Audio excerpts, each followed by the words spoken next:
Quick fun fact. Out of the 50 U.S. states, well, 52 if you include D.C. and Puerto Rico, 21 of those states and territories have one NBA team. Now, that geographical breakdown is how we determine the Eastern and Western conferences. Now, subsequently, that's how we also determine the six divisions. And within those divisions, well, you have a lot of drama. We got a lot of news. You know what I'm saying? It's a lot of content, bro. All right. So, you're watching your favorite show, Get a Bucket. I'm your host, Trey. So let's tune in and see what NBA division we're going to talk about today. The Indiana Pacers are currently 7th in the East. Now, when you're looking at this squad, right, they did go up against my Lakers in the in-season tournament championship, all right? Now, the thing is, though, I know a lot of players, a lot of people, these fans are saying, hey, they got a shot at going to the finals. Hey, it's possible. You know what I'm saying? Like, the probability is extremely low. So maybe possible is not the word. It's probable. Anything's possible, I guess. I wouldn't put my money on it. Reason why in-season tournament, it's a little bit different than playoffs. Think of in-season tournament like March Madness. You got one shot. Do not miss your chance to blow. Shout out to Eminem. But when I'm looking at the in-season tournament, it's literally a lucky shot. Like, you got one game to beat this one team. And anybody can win one game. Shout out to the Pistons. But the Pacers, they made enough production out of what they were given. I just think they're not set up for success this season. So I'm not expecting to see them going forward to the playoffs. That's why I don't really put much stock in the in-season tournament. It's cool, keeps folks captivated, not really showing or proving me much. So it's a nice little test, nice little theory. Pacers this season, I do expect for them to get to the playoffs. I do expect for them to be like the Kings last season, maybe not as high seeded. But remember, too, though, the Kings had a little bit more help injury-wise than the Pacers do, because East is actually rather healthy this season. So, again, I think the Pacers, they're about where they should be.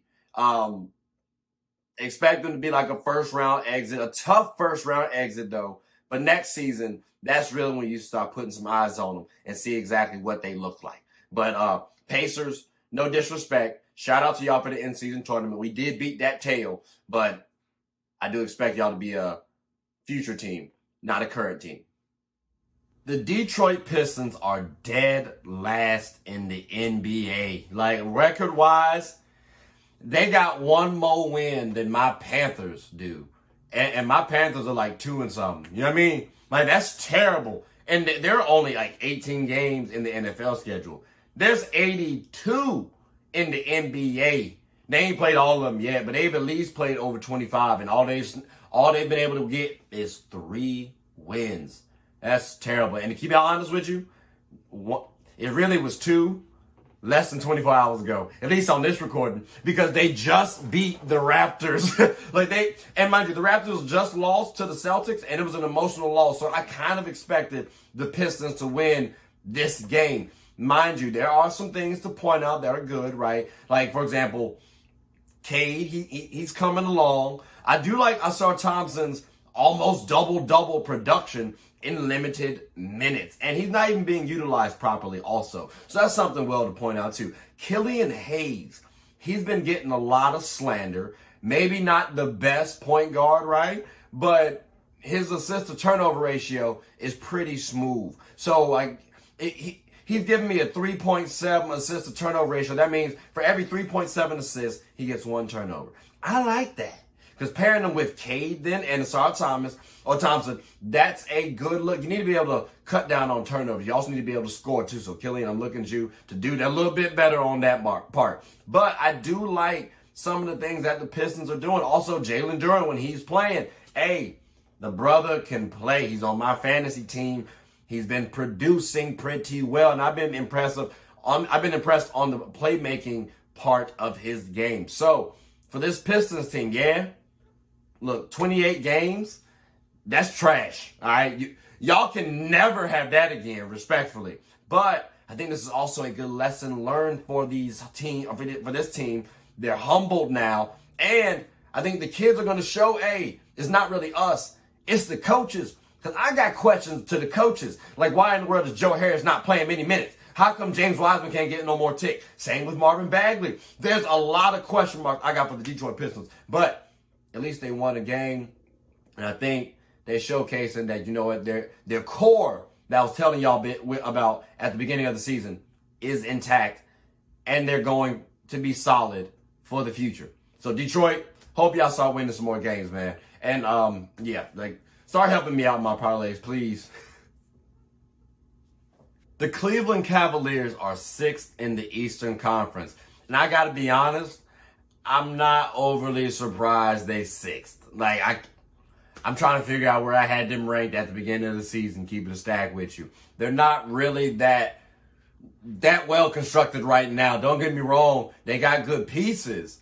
They just not well constructed right now. I told y'all they ain't got really a title window. Or if they do, it's a little low. It's a little low.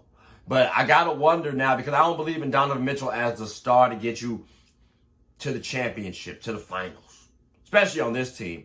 So I got to look at Darius Garland and Evan Mobley and wonder, what do I have in a duo like this? Like, what's their potential? Because I thought Darius Garland could be one of the best point guards, at least one of the best playmaking point guards, pure point guards in the NBA.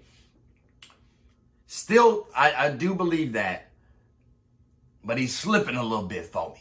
And then Evan Mobley. Hey, I thought, buddy, you might be able to be a solid scorer, versatile forward even, who can rim protect, maybe even like a low-budget 2.0 KD. When I say 2.0, that's not only KD, that's on the low-budget side. But give you that sort of vibe, but maybe a little bit more defense. And I'm not seeing the offensive bag the way I really want to. You can score. It's not really a skilled level type score, if you get me. And I need to see that, especially because you're slender framed. You know, you're not punishing nobody down on the block. So I'm wondering what's that duo looking like potential wise. I think it still has a shot at being a decent, pairing. But what I'm looking at is possibly some third options on a championship team, which ain't bad, by the way. Everybody loves the third option. You just got to do your role. But Darius Garland, I used to think maybe you're a definitive 2 option. Evan Mobley, I thought you had a shot at the first. I'm dropping y'all a little bit. So y'all got to prove me wrong that y'all aren't just third options.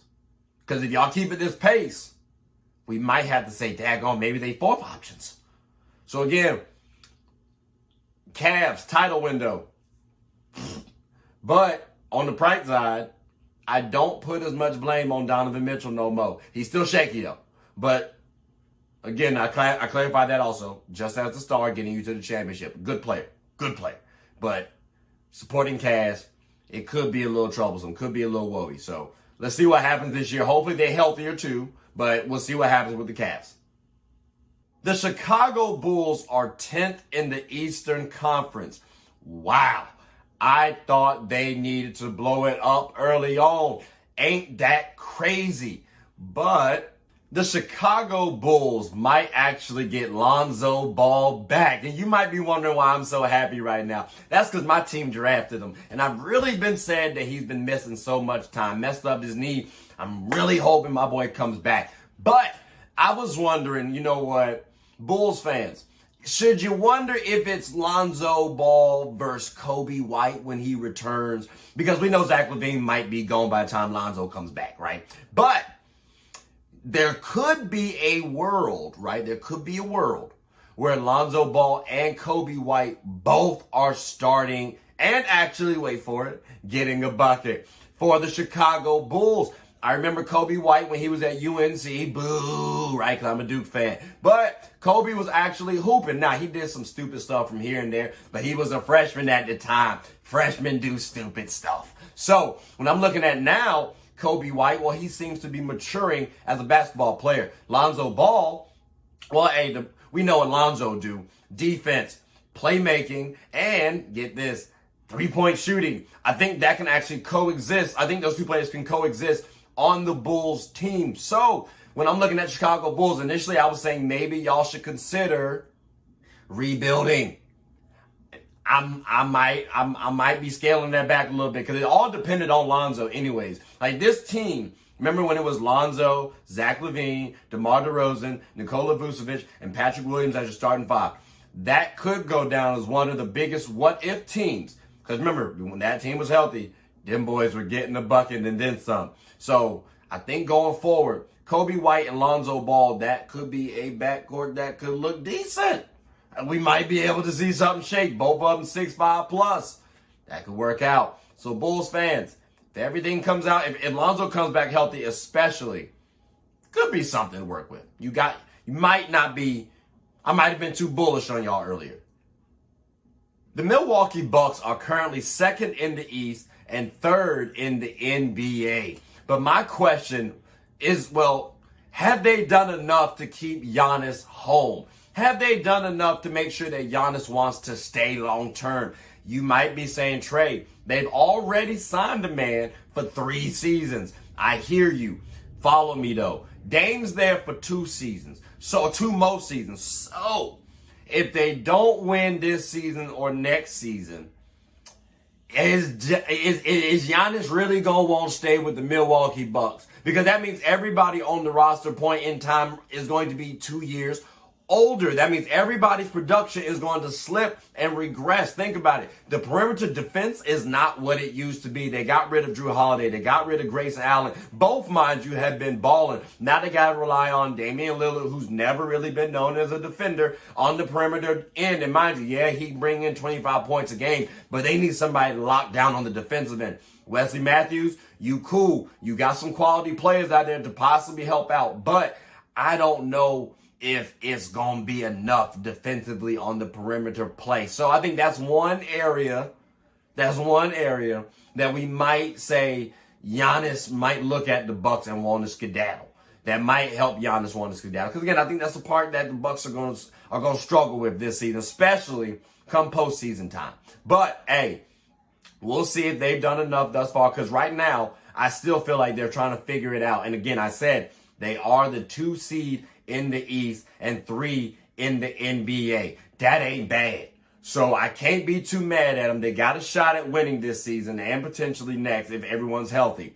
But I still gotta wonder. I'm still wondering, is it enough for Giannis to stay long term? Will he be a lifer with the Bucks?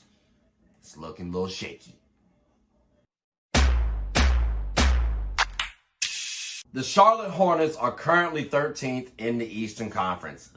But again, did you really expect too much better? Because I daggone sure didn't. I thought they was going to be retooling. You got LaMelo Ball. You just drafted Brandon Miller with the 3rd pick. You got Mark Williams last year. You know what I'm saying? Miles Bridges had his whole issues. You do have some talented players like Terry Rozier and then P.J. Washington, Gordon Hayward. Like, you got some boys, right?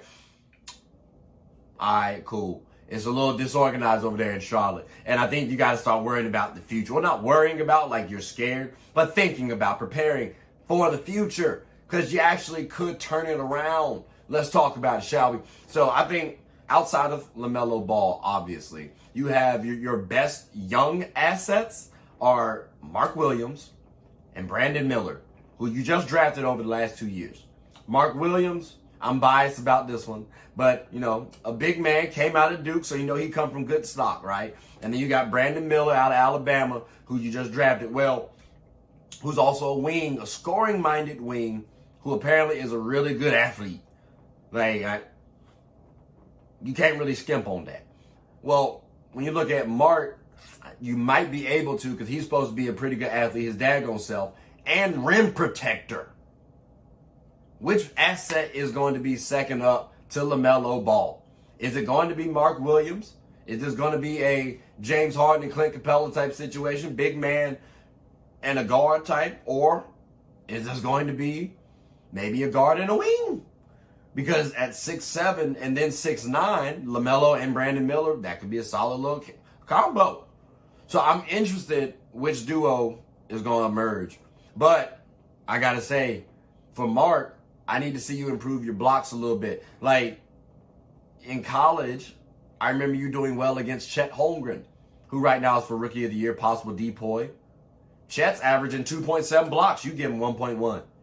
I understand he came there a year early, still. No, y'all came in the same year. So you have no excuse. Improve your blocks, because that's what we need to see. I would love to say scoring as well, but that's also contingent upon the guards. With Brandon Miller, I ain't gonna hold you. You're kind of outperforming my expectations right now. So for me, I just want to see you improve your activity, especially on the defensive end. You're too good of an athlete to not be an elite defender. And I know you're not strong enough yet. That'll come. But I want to see a little bit more activity on the defensive end. And really just overall, too, help out with the rebounds when you can. But that's what I'm looking to see from these boys. I might want to lean Brandon, but I'm biasly going to say Mark right now for who's going to be runner-up. But again, Brandon Miller, you've been outperforming my expectations, so I got to give my tip of the cap to you. But the Charlotte Hornets, though, hey, with the right moves, these boys could be on their way to looking all right. But let's follow it, though. Let's see what it's shaking like. The Orlando Magic are 4th in the Eastern Conference. 4th? Hey, yo, what? I remember when Paolo got drafted, right? I said, well, you gotta wait on these boys for about 2 to 3 seasons.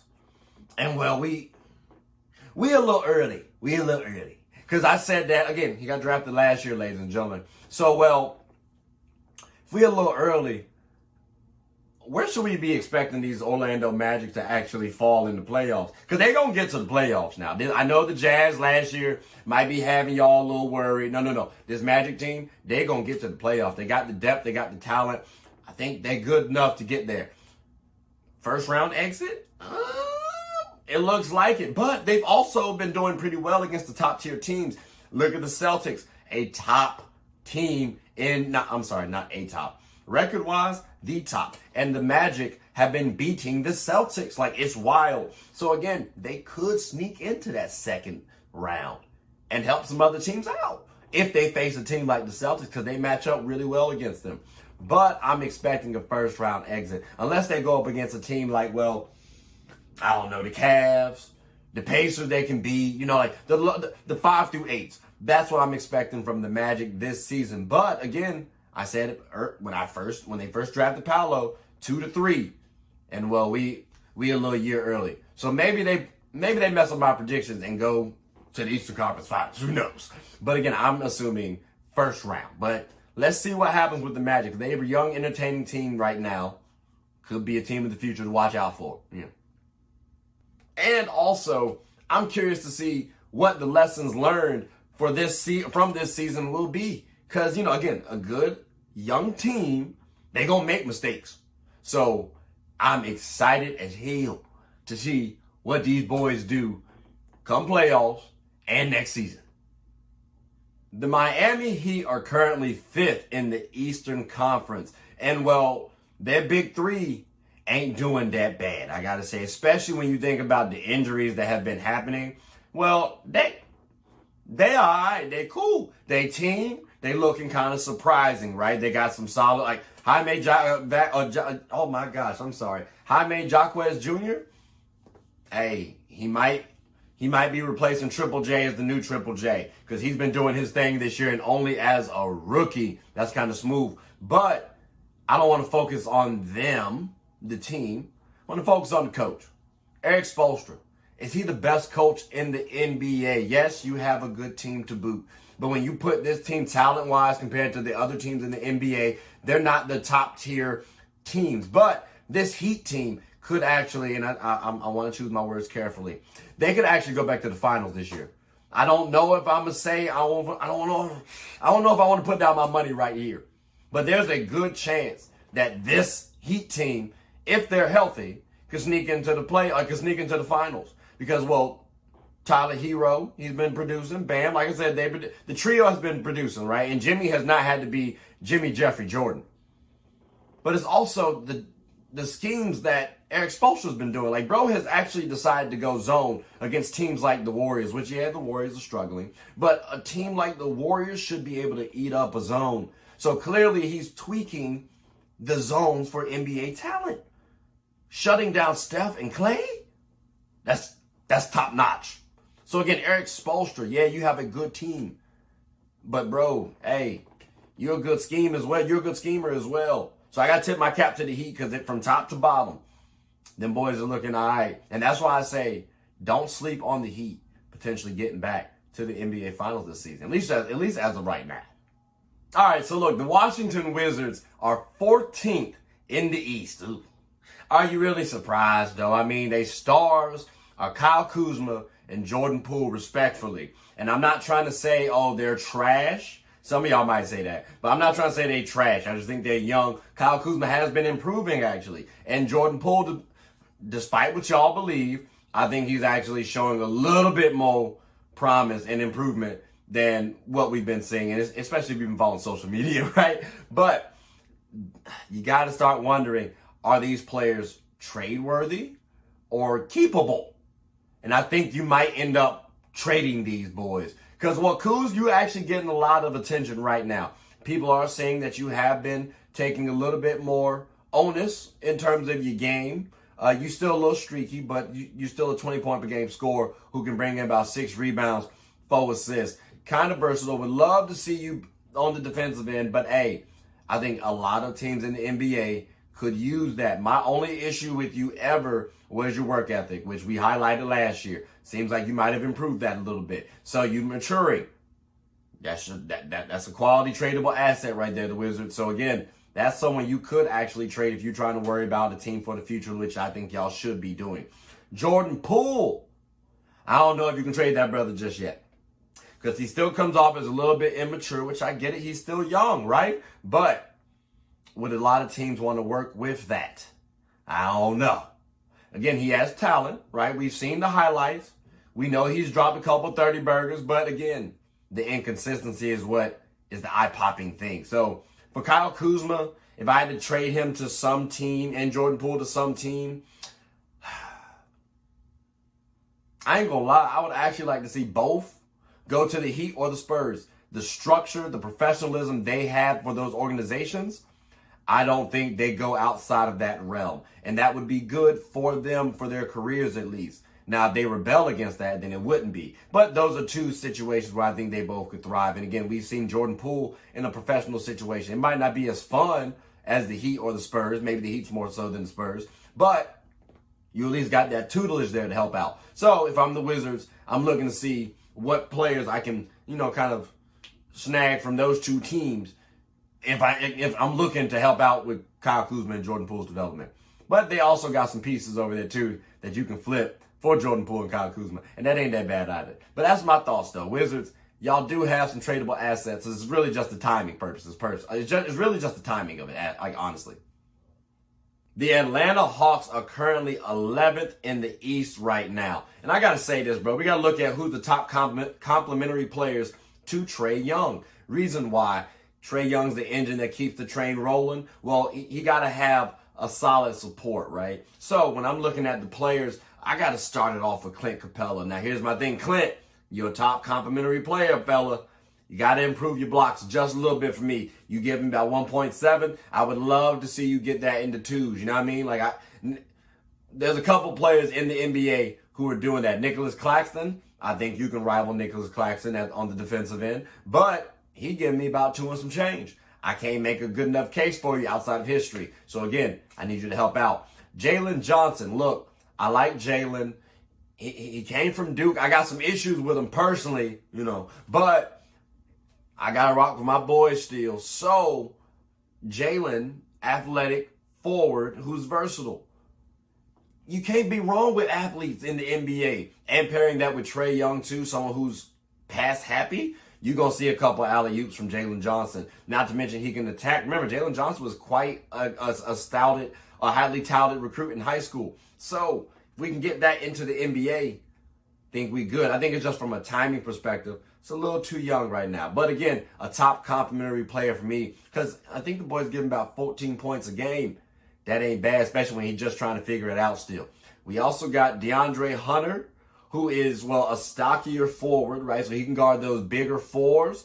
And he give me 40% from 3, because you got to go small ball with this lineup. That's what I'm looking at. Because I don't see any bigs on the team unless you want to throw a Onyeka Okongwu. But I don't think he's outplayed DeAndre Hunter, especially if DeAndre is shooting 40% from the Tracy ball. Now, if that dips, we can talk about throwing Onyeka Okongwu into that mix. But DeAndre Hunter, I like him there. Plus, he can score pretty decently. Playmaking, I might want to see you improve that because you about 1.4 assists to 1.5 turnovers. Like, no, I don't like that at all, DeAndre. You got to show your playmaking a little bit better. At least get a 1-to-1 ratio, bro. So just improve that a little bit. And then, well, finally, I got to save this guy for last. DeJounte Murray. I got to save you for last just because it could go one of two ways, right? If Trae Young continues to hit the Tracy ball the way he's been doing, cool. You're a top complimentary player because you're bringing in 20 points a game. Plus, you can make the hell out of the ball, and you can defend. If not, you and Trae Young kind of clash a little bit. Y'all games kind of overlap in terms of your roles. So, again, I like this version of Trae Young paired with DeJounte Murray, which is why I told you guys if Trae Young can be better off ball, can shoot three a little bit better, more efficient, we're good to go. And that's what's been happening thus far, at least over this last month. So let's see if that continues to happen, ladies and gentlemen. But Trae Young, you gotta continue to do what you've been doing for these complimentary players, quote unquote, to help you out. So let's see what the Hawks continue to do, ladies and gentlemen. Need a gift idea for a sports fan? Maybe you think it's best to go online and find something. Well, come on down to the HCB Collections, where there's history in a time capsule. Sports memorabilia of your favorite athletes of all sports. HCB Collections is here to make sure you're able to get the memorabilia you desire. Partnering with local collectors, HCB Collection can easily connect you to the item you need. HCB even offers prizes. Or a Colt. Giants or Colts. Darius Leonard. Okay, I'll take that. Nice hit. So come hang with your favorite collector. HCB is open 24/7.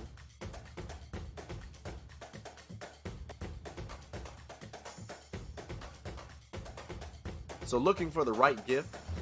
Or maybe looking for yourself? HCB Collections is the place for you.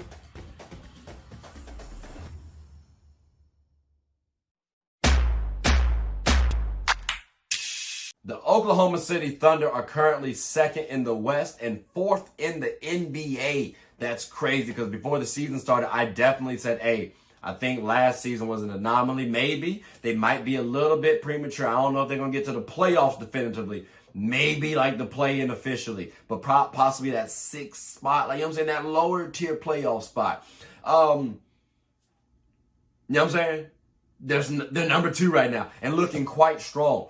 My question is, going forward, should we consider someone like Josh Giddey to be their point guard or shooting guard? I know some of y'all are actually giddy about his current situation off the court. I actually think that's what's causing his problems, right? When you're looking at their stats, you see Shai Gilgeous-Alexander giving you 31, and then you with 5 rebounds, 6 assists. You see Jalen Williams giving you 18 points a game. You see Chet Holmgren giving you DPOY numbers, Rookie of the Year numbers. And again, it's his Rookie of the Year technically, right? Josh, I need you to do a little bit better shooting. I need you to do a little bit better playmaking because your assist to turnover ratio is not where I want it. And I know you can do a lot better. Not to mention, if you're able to actually be the point guard and play make and also score effectively enough, I don't need you to be a stud. Just score effectively enough, efficiently enough. That takes off a lot of pressure for Shai Gilgeous-Alexander to now just focus on scoring. We know he can play make. If he can just focus on scoring, bro, y'all are in the catbird seat. So again, Josh Giddey, I personally think you should be their point guard. Just a few tweaks you need to do. But I do believe in his ability just because I've seen the man actually get a bucket just last season. So, I mean, again, small sample size. I like his talent. OKC, I think Josh Giddey should be a PG for the future. That's just me. The Portland Trailblazers are currently 14th in the Western Conference. All right. I don't want to try to get too detailed on this. I just want to say I'm focusing on 2 things. What's the trade value for Jeremy Grant and Anthony Simons, all right? They have a lot of talent on this team. So theoretically, they could actually keep Anthony and Jeremy Grant, both 2 of their best producing players on the team. But when you have players like Shaedon Sharpe, Malcolm, or DeAndre Ayton, and Scoot Henderson, I think the Blazers want this to be the core for the future. Anthony and Jeremy can actually fit with that core too, though. And again, they're young enough and they're on good enough contracts where, hey, they can make something shake. But what's their trade value? Well, I'm looking at both Anthony and Jeremy as third to fourth options, at least right now on a championship team. Anthony, he's averaging about 27 points a game, 5 assists, 3 rebounds, and about a steal. Jeremy giving you about 22 points, 4 rebounds, 3 assists, 1 steal, 1 block. If we increase just a few of those, if we tweak just a few of those just a little bit, I promise you that 3 to 4 option turns into a 2 to 3 real quick. Now, comfortably third option. But again, that's a lot of teams would love to have a third option, right? So again, Jeremy Grant, Anthony Simons, y'all both could be doing a lot of things for the Portland Trail Blazers, whether that's carrying them right now as a bridge to the future for success, or they get a lot in return for you guys. So Portland Trail Blazers, I know y'all like Dame and stuff like that too, but over the next couple of seasons, you might need to appreciate Anthony Simons and Jeremy Grant for what they can be doing for you guys if the Portland Trail Blazers get it right. That's all. But hey, y'all boys is good in my book. I hope the Trailblazers keep y'all person. They actually can get a bucket, low-key.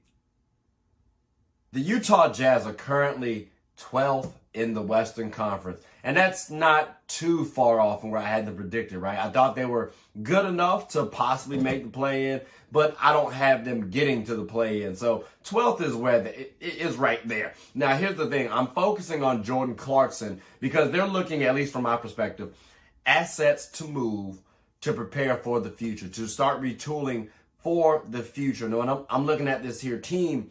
We have Lauri Markkanen, Jordan Clarkson, Colin Sexton, John Collins, Taylor Horton-Tucker, Keontae George, Walker Kessler.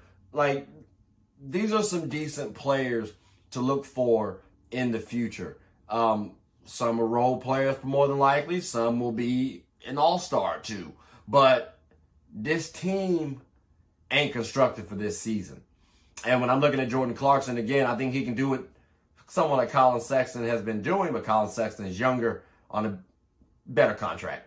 So, Jordan Clarkson, you're the one that's going to be moved, unfortunately. But fortunately, at the same time, you're in a better situation. Hopefully, I think it'll be good for both environments. Because, again, Jordan Clarkson, you now will more than likely be with a contender, or at least somebody who can make a push for a play in the playoffs. And Utah gets somebody, at least a couple draft picks, that can work out for them as well. If they have a boatload as well, so the more draft picks, the better. At least OKC's been showing, hey, that kind of helps out. So again, Utah, I don't think y'all can jazz it up this season, but for the future, you at least need to start preparing for that. And I think trading Jordan Clarkson is one thing that you should start doing now. Just saying. The Minnesota Timberwolves are the #1 team in the Western Conference. I wanted to say NBA because that sounds so crazy, but it's just in the Western Conference right now. They're about like a game away maybe from the Celtics. But that's not bad at all either, considering, well, look, we got Anthony Edwards at the helm. You might have been saying this too early. Cat's looking smooth. Gobert's eye. They team's looking in place, okay? I'm starting to question, though, one thing, because I'm thinking about a future thing, a future discussion. Should the Wolves keep this team as is? Or should they look to break it up and possibly bring in somebody else? Because, listen, Mike Conley's getting older. Maybe somebody wants Mike Conley. They can package up Mike Conley and Rudy Gobert. Maybe you can try to flip Karl-Anthony Towns to somebody else. Should we be doing that, or should we just actually let this team play out? I think sometimes we actually jump the gun. And with this Wolves team, they're currently #1. Last season, they struggled, but I think that was team chemistry. This season, you're seeing the potential. Because I said last season they could be a top 4 seed in the West. They're #1 in the West, #2 in the NBA. So I think you actually should keep this team together because they're looking like a solid trio right now, solid squad. But it's a long season. There a couple of things could happen, so let's find out. But I do expect for this Wolves team, at least I hope, for this Wolves team to stay intact. Management, don't be stupid. Please don't. Karl-Anthony Towns, Anthony Edwards, Rudy Gobert, Mike Conley. You have a solid 2-year window. Don't mess it up. But yeah, Wolves fans, hey, I hope for y'all's sake, y'all can believe in your management and have a pretty good season. Let's see how it goes.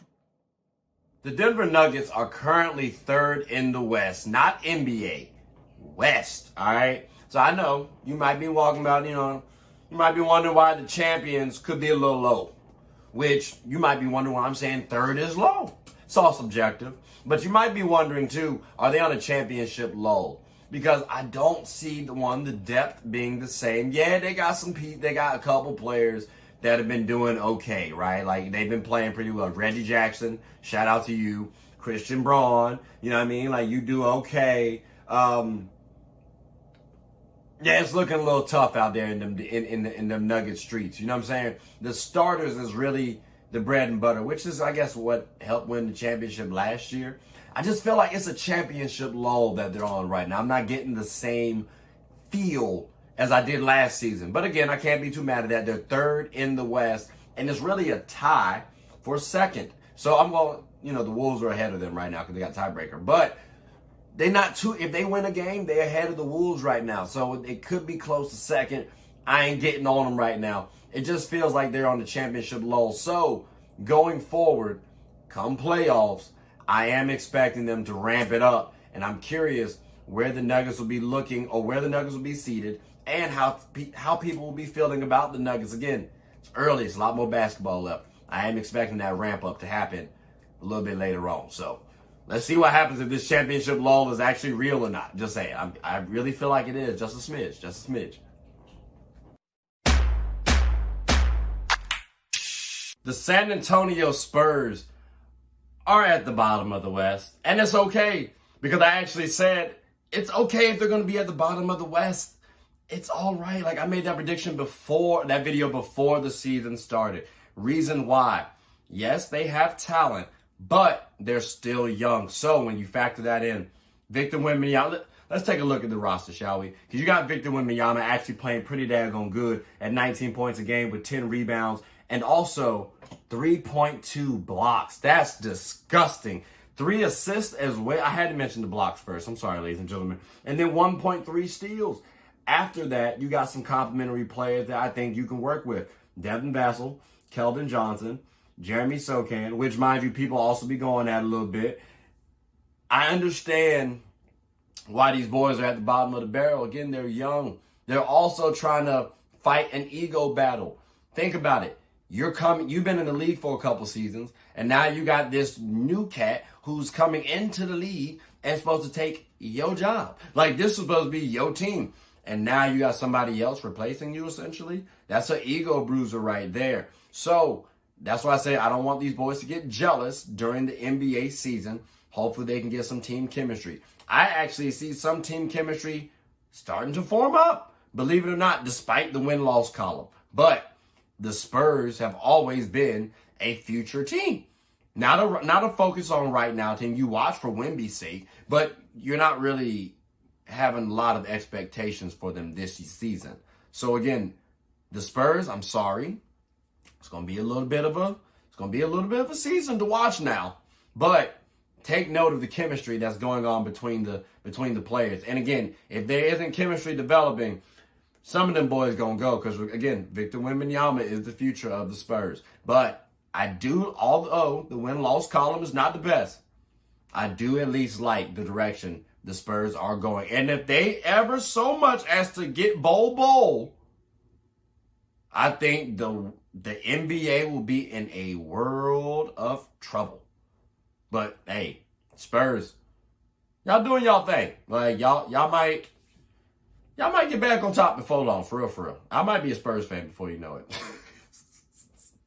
The Dallas Mavericks are currently 6th in the Western Conference. And I got to say, with Kyrie being out, that's actually pretty damn good. And it begs the question, well, he's missed a lot of time.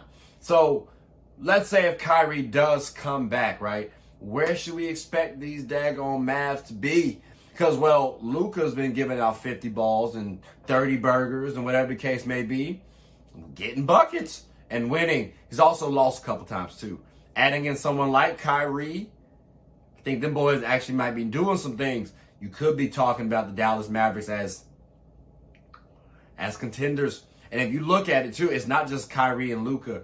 There are other players on the team actually developing. Dante Exum, Grant Williams, Tim Hardaway Jr., Derek Jones Jr. There are so many players. Derek Lively. There's so many players out here that are actually producing for this Mavs team. They just need to be stars in their roles for Luka and Kyrie to flourish. So again, for me, I heard last year Jamal Murray was the X factor for the Nuggets. And I said not necessarily.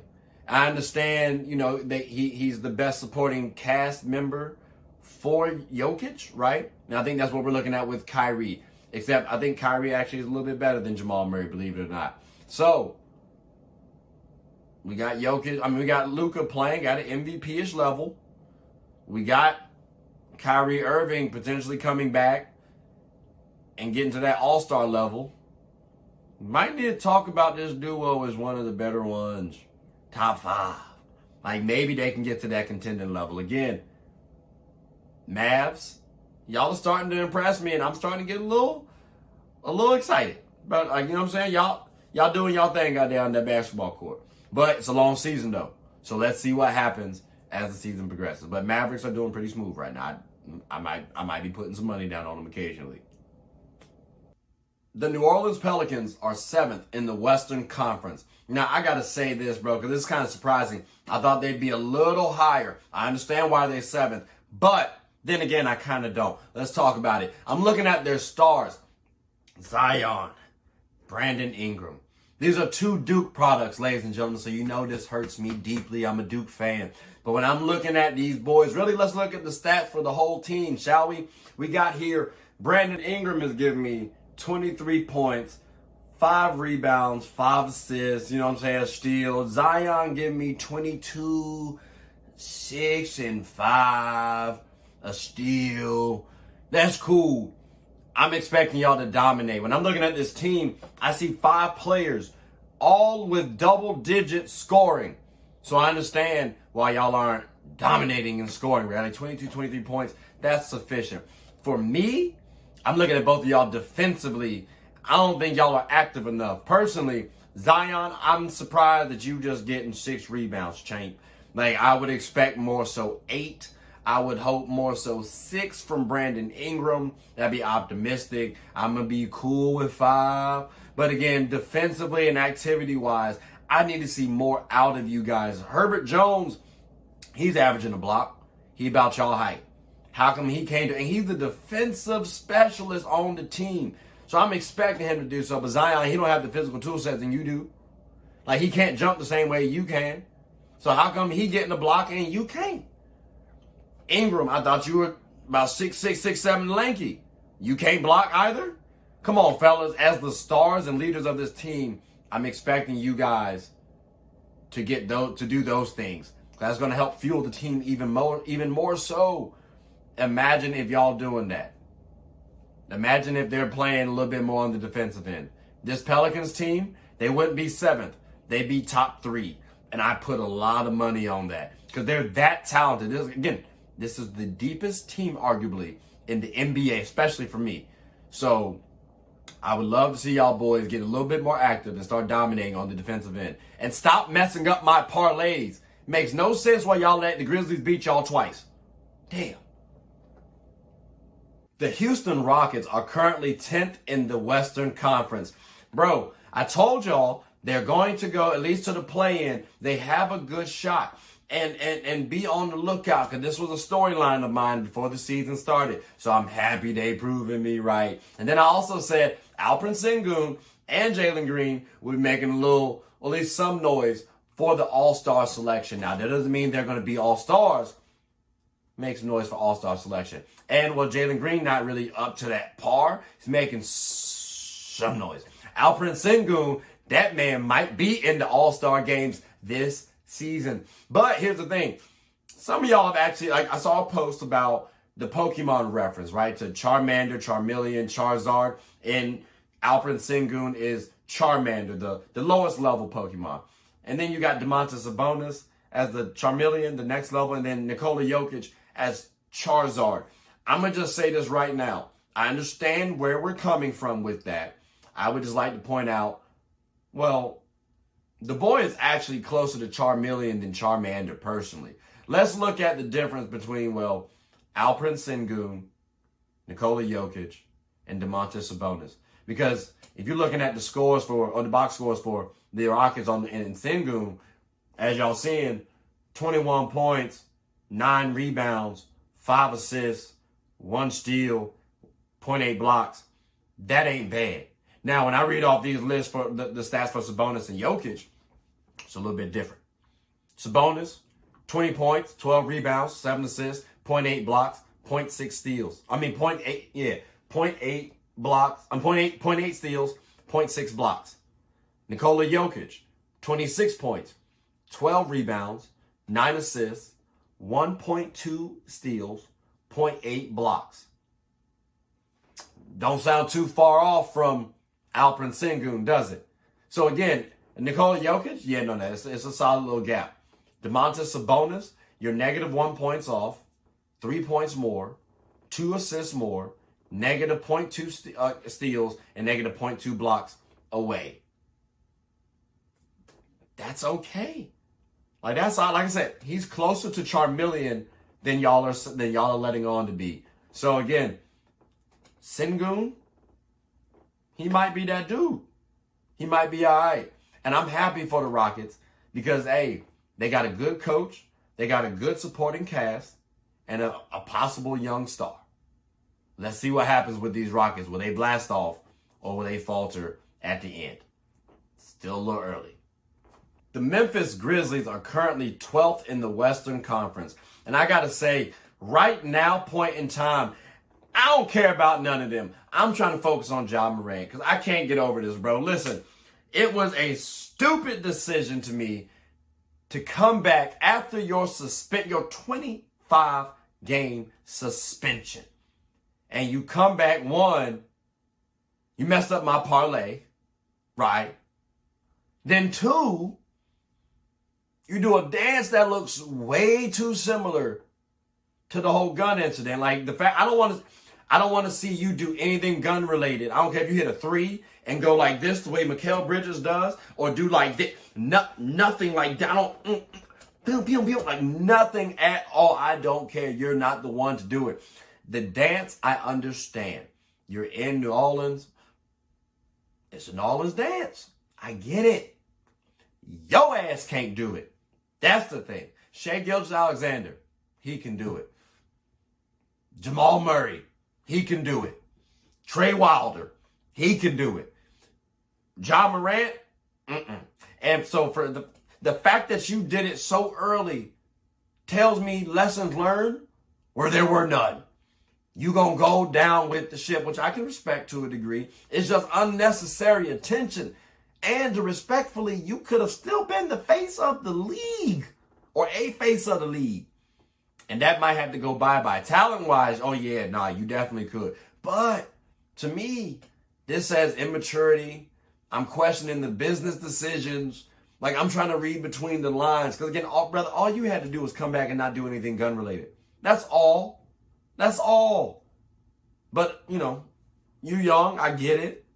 I understand. I just didn't think it was that bright. I really didn't. I thought it highlighted immaturity. Could have done something else. But someone gonna see this video and be like, oh, you're out of touch. Oh, the dance is in New Orleans. I already said that. Y'all out of touch. Hurting this man's pocket, potentially. But we'll see what happens. Because maybe he just that dude, and maybe nothing matters to Ja Morant. Maybe. Swanky's Construction serves as a general contractor in the metropolitan DC area. We're a team of certified professionals who tackle everything from complex large projects to smaller scale jobs. Fueled by our commitment to excellence, we go the extra mile to make sure clients are completely satisfied with our work. Swanky's Construction takes pride in ensuring our clients' home improvement needs are met with efficiency, precision, and perfection. Call us today. You're only seconds away from a consultation or in-person walkthrough. Do you imagine yourself on the basketball court? Why just imagine? Scared someone will see you miss? Or maybe you're just scared people will laugh at you. Well, here's a quick solution. Work out. Wait, work out with Walt.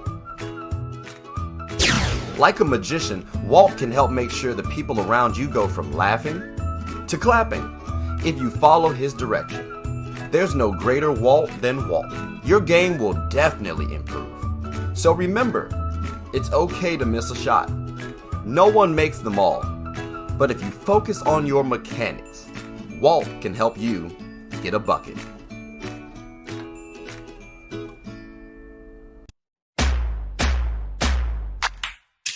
The Toronto Raptors are currently 12th in the Eastern Conference.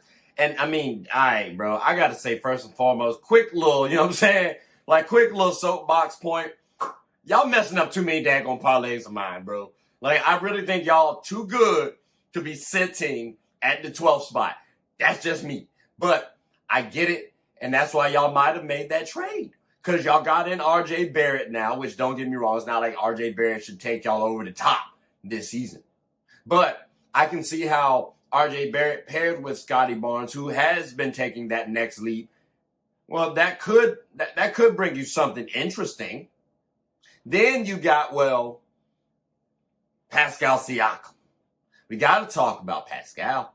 Because where does RJ, Scotty, and Pascal fit as a trio amongst the NBA? Pascal could be on the way out, ladies and gentlemen. Because that RJ Barrett trade, I need a little bit more spacing. Because, again, RJ and Scotty Barnes are two players who attack the basket a lot. So this Toronto team, do I expect them to make the playoffs this season with this trade? Losing someone like OG Anunoby, who's more of a improvement for your team right now. If you want to talk about the future, that's a different discussion. Right now, I think he might help you out. But who knows? Maybe RJ can help out with the playmaking, the point guard slot, which Dennis Schroeder has been doing pretty well. But you could also bring Dennis Schroeder off the bench now if you wanted to and have, well, Gary and Dennis running the bench. Or, I mean, something a little slight like that. Like Dennis can run the whole second unit. And he's been hooping this year too. Or RJ can be the small forward or the two guard, whatever the case may be. So they have a lot of options to choose from if they want to. I'm just saying, with RJ on this team, I think it means Pascal's going to be out. So I ain't too mad at the Raptors pickup. You got two forwards going forward. Two quality forwards going forward. But you got to make the right moves going forward as well. So Raptors, spotlight on you. I ain't really focused on y'all going to the playoffs this year because of this move. The Brooklyn Nets are, well, currently 9th in the East. And I got to ask, are they underachieving, right? Underperforming? Or are they right on track? Because I said that the Brooklyn Nets can actually be a dark horse in this Eastern Conference. And when I say dark horse, I meant like they have a shot, a possibility at getting to the Eastern Conference. I said the Eastern Conference. All right, daggone. Stop bugging me. Listen, they have enough talent to do so. You can talk about the execution. I hear that. And when I'm looking at the squad, yeah, Cam Thomas leading your team in scoring, he cool. But I got to look at Mikal Bridges. I was looking at you as all NBA caliber, and I get it. You're not the top tier scorer like a Luka Doncic or a D Book, you know what I'm saying? But you still a good enough scorer to beat out Cam Thomas, and Cam Thomas is good. Don't get me wrong, ladies and gentlemen. This man dropped off 340 burgers like it was nothing, real casual. So again, Cam Thomas is a good player. I just like to see Mikal Bridges be able to outscore him and still keep up his production on the defensive end and increase just a little bit on playmaking. I had all NBA expectations for Mikal Bridges. So again, for me, he can still get there. He can still get there. It's a long season. Somebody can get injured too on top of that to help out his chances. But I need to see a little bit more from the Brooklyn Nets. But I'm not going to slander them though, because like I said, they could be right on track, and they might be, because I thought they might be at least playoff, play-in area-ish. So, for me, they're right on track. Just saying. The New York Knicks have been, I wouldn't say disappointing, but for me, they've been right spot on. Let's talk about it. Because I said they're going to dip to probably that 8th seed. And Lord and behold, at least point in time right now, they at that 8th seed in the East. So, with that being said, what are some of their flaws right now? You got to start wondering because, well, Last year, they went pretty far in the playoffs. This year, well, it's looking like they might not go too far, especially if they have to go up against the Celtics or the Bucks. The Heat, you know what I'm saying? The 76ers, those could be tough teams to go up against. Which actually, now I think about it, that's the top four, so damn.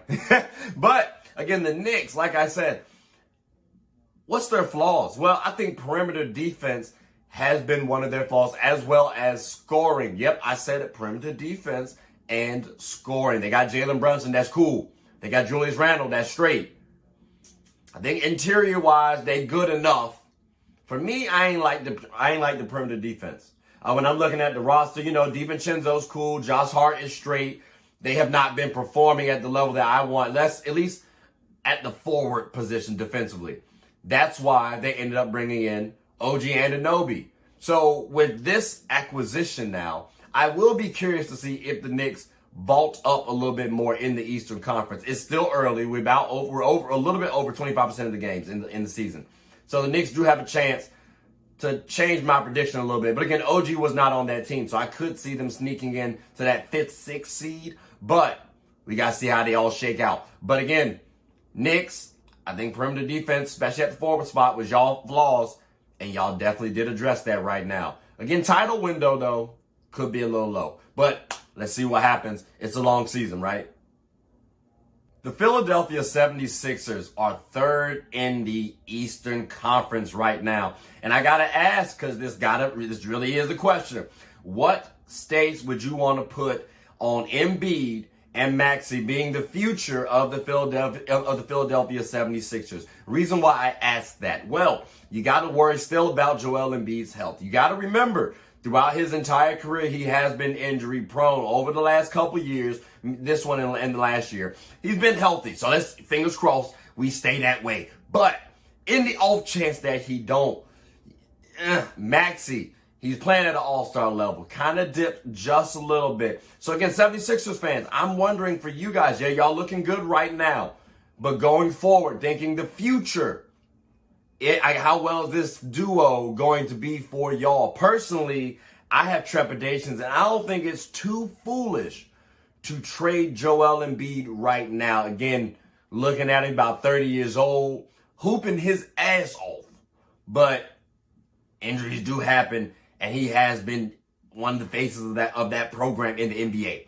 So, I mean, again, y'all hooping right now. Fingers crossed, and I'm wrong, and he stayed healthy for the rest of his career, just like every NBA player. Does it really happen, though? Big men like that, too, and he's not the most in shape. So we'll see what happens. But, again, talented, yes, right now, future-wise, we going to see what happens. The Boston Celtics are in their prime years right now. And I told y'all that last time, and it's showing. They're number 1 in the NBA. Let me repeat that. No remix. They're number 1 in the NBA, bro. It's crazy. And as a Laker fan, it doesn't really make me too good, right? It doesn't make me feel too well. But, again, knowing that they got Jaylen Brown and Jason Tatum, that does help them out for their future. Not to mention Kristaps Porzingis. The boy has been hooping and has, most importantly, been healthy. And can we give a shout out to Derek White right fast? Because he's playing at an all-star level. Some might try to say, oh, he's giving that Andrew Wiggins all-star level. No, man. Derek White has actually been able to earn this all-star nod if he gets it similarly to how Andrew Wiggins did that year as well. But my thing is this. They're in the prime years. They're number 1 in the NBA. When it's all said and done, will they actually keep their execution? Because we have seen them be a little tricky come playoff times. We have seen situations where JT don't show up, or maybe JB don't show up. Maybe JB's left hand still ain't really good yet. Maybe JT's not as aggressive as we want to see. So again, I'm looking at the execution. Again, we know the talent's there. We know they're arguably the team to beat, or worst case, one of the teams to beat in the NBA. So I want to see if that execution is there. And again, that pressure starts because, well, these are the prime years, and we got to really pay attention to that because this is the defining moments of their legacy. So again, the prime years for the Boston Celtics are here. They're number 1. Let's see what happens as the season continues to go forward. The Phoenix Suns are currently 8th in the Western Conference. And I got to say, it's a little troubling, but understandable as well. Remember, they have been dealing with injuries worse than arguably any team in the NBA. And they just formed this season.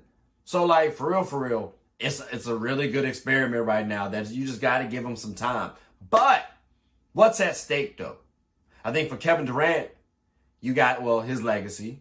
You got for D Book, his trajectory, his projections, you know what I'm saying? And then for Bradley Beal, hey, his relevancy. Because, well, KD, if you lose with this team and these talents, well, I mean, we've seen Braun do it. You know what I'm saying? Like, we saw KG and Paul Pierce and them get a quick championship. Kobe done snagged out a couple. Like, what's wrong with you, bro? And we have you pegged at this guy who can rival Braun, who can rival these greats. Well, we need to see you get another chip, bro. Health-wise, has hurt your career so far. We need to see you get a chip on this team.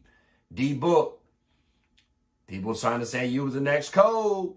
I always said you were a combo of Kobe and Allen Houston. That Kobe trajectory, you know what I'm saying? I think people are going to start questioning that star status. Because you could be top 10. I say French top 10. That could start to be in jeopardy now. Like, what's wrong with D-Book? And then Bradley Beal, your relevancy champ. You don't produce, especially if you're not healthy. People can start throwing you to the wayside. And they're going to be like, yo, you didn't deserve the contract that you got. Like, and I understand you already got your money, right? So it doesn't really matter what people think. It should matter what hoopers think. And if hoopers are feeling like, yo, you're washed, that's got to hit. That's got to hit, dude.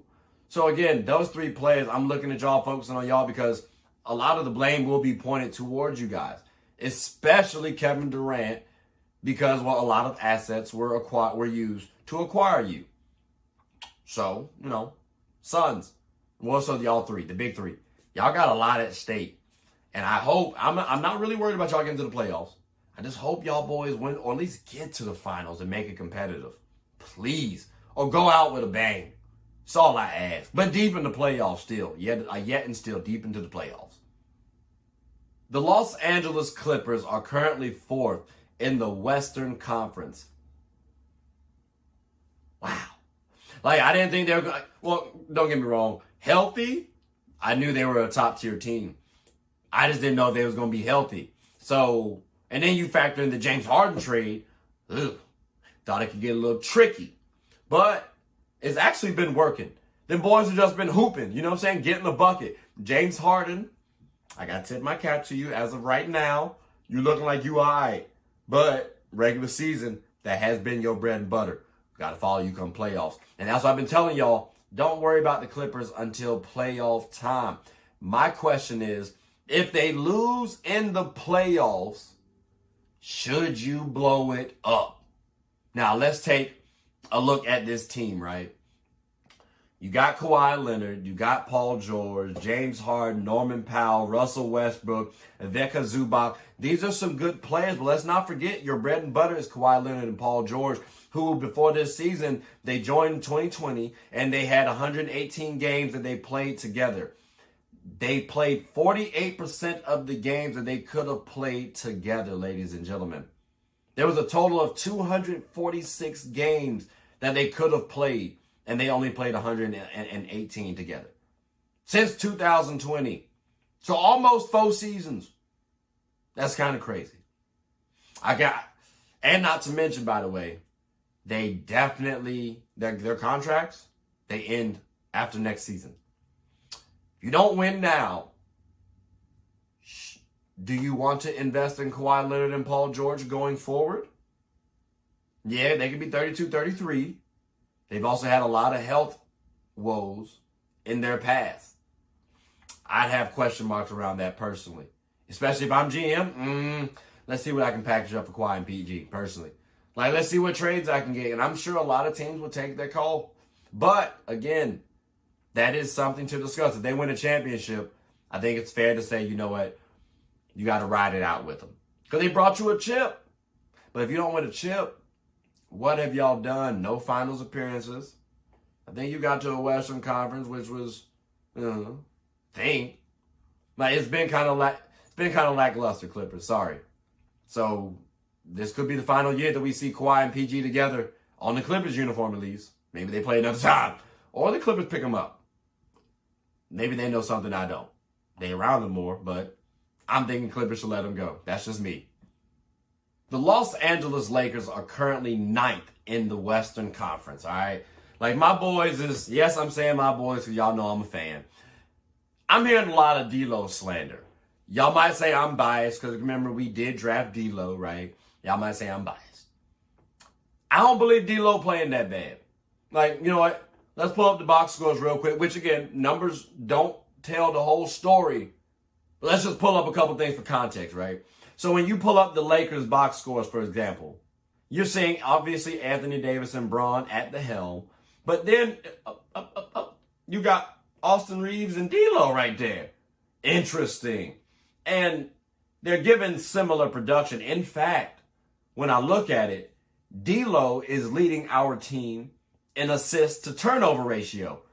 So that means my starting point guard is leading my team in assists to turnover ratio.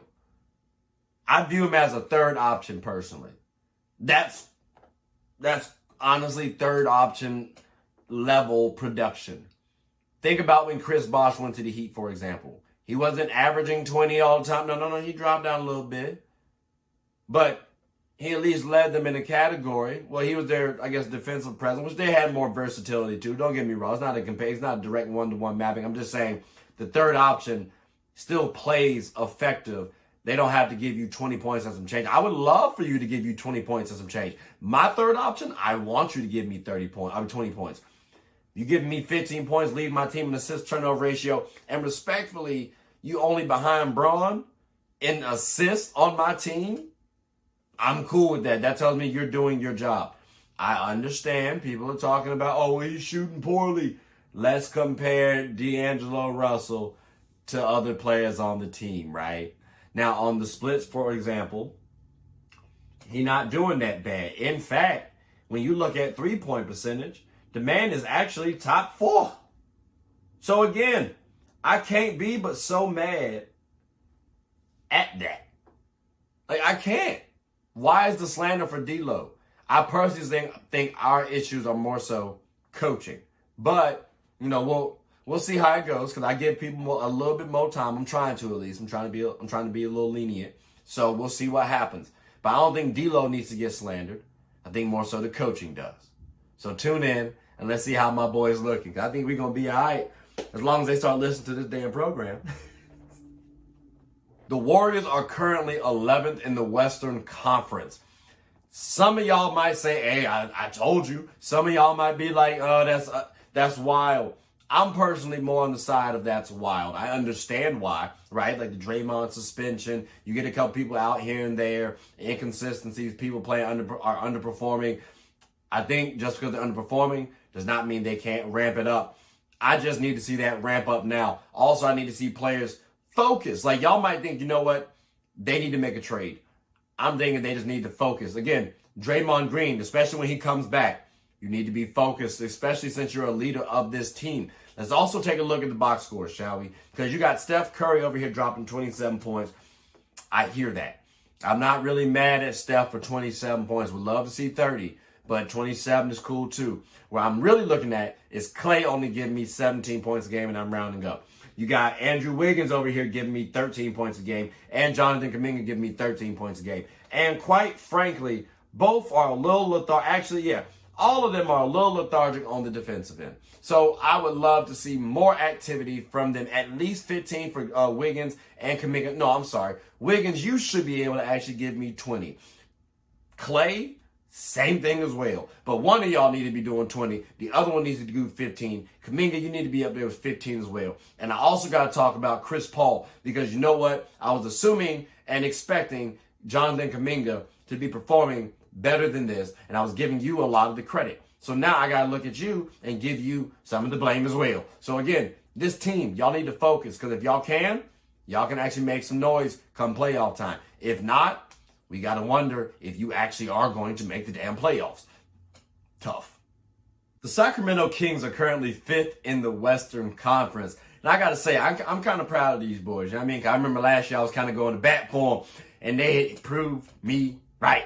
Well, let's see if it happens again. And I'm worrying about, De'Aaron Fox, Domantas Sabonis.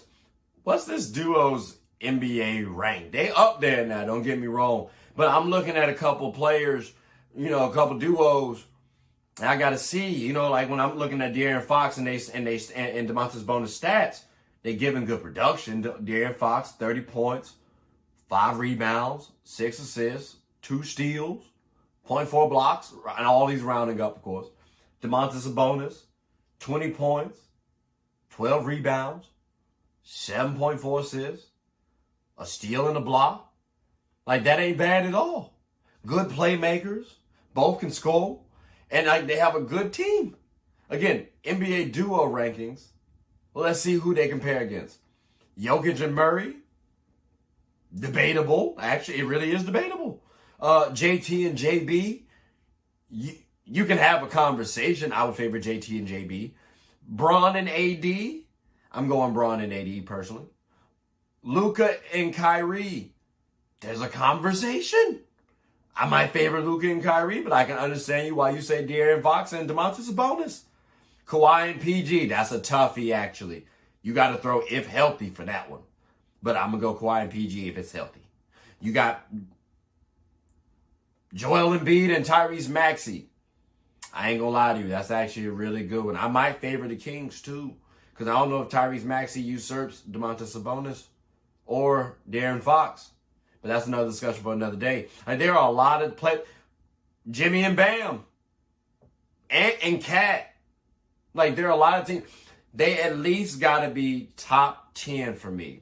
Because, again, some of those names that I listed off, they were questionable. But they're up there in that discussion. Top 10 NBA duo, I think that's fair to say. Top 5, they might have some stuff to prove to me. But again, that's just my current ranking right now. So let's see where this duo goes, and let's see how far the Sacramento Kings actually progress this season. Sports is one of the few things that genuinely connects us together. Whether with coworkers, friends, family, we all love the entertainment. Well, here on Get a Bucket, my goal is to talk about sports and its cultural impact. The WNBA, for example. The WNBA is loads of entertainment, from the new rookies battling, displaying their skill sets, and preparing to take the league by storm, to the Titans and the MVPs of the league clashing for battles we'll always remember. From imagining the soon-to-be possibilities to admiring and treasuring the finales. Get a Bucket is a platform where other sports analysts, hoopers, coaches, and fans of the show come and talk about the WNBA, both negatives and positives. So if you haven't, take a quick peek. At the very least, you'll have a good time. Remember, sports is one of the few things that genuinely connects us together. So please, tune in and stay connected. Didn't I tell you there was drama? Didn't I tell you there was news? Didn't I tell your ass you were gonna like it? Like, bro, there's so much to talk about within the divisions. Like, it's crazy. But don't worry, though. We will definitely have more to talk about. There's so much more to talk about. So don't be upset. But look, please continue to support the page. Like, subscribe, comment, tell anyone about the show. My name is Trey. I'm the host of your favorite show's favorite show, Get a Bucket. Hope you all have a good one. Take care.